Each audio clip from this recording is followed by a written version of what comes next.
Cette demeure, érigée en 1672 sur le Kaisersgracht, le canal de l'Empereur, a été la résidence de Ferdinand Bol, un disciple de Rembrandt.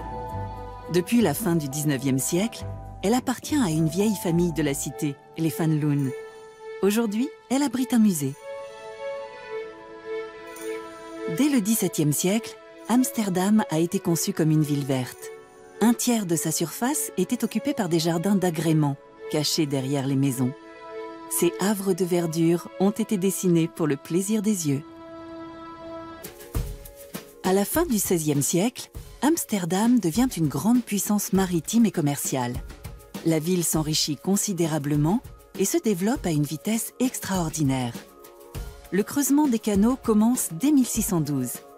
Ils permettent d'assécher de vastes surfaces constructibles et surtout d'assurer le transport des marchandises. 40 ans plus tard, la ville est entourée d'une ceinture de canaux concentriques.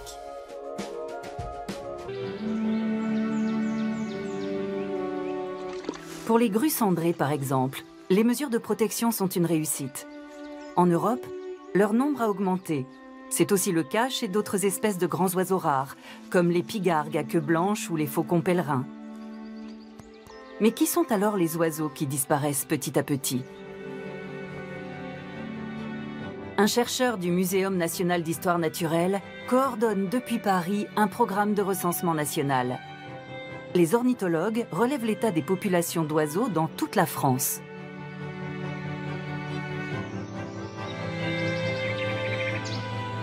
S'il en est un pour savoir quels sont les oiseaux menacés dans le pays, c'est Frédéric Giguet. Aujourd'hui, il dresse un inventaire dans une forêt de la région parisienne. La maison des parents de Shabnam, aujourd'hui à l'abandon. Le père de Shabnam a soutenu sa fille jusqu'au jour où il n'a plus supporté la pression de la société.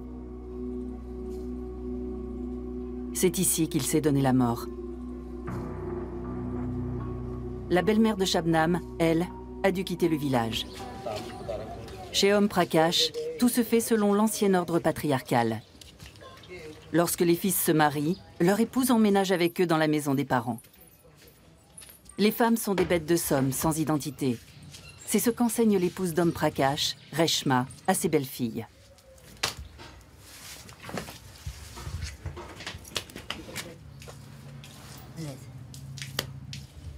Voici le fils aîné. Son plus jeune frère est en prison. C'est l'un des violeurs de Shabnam.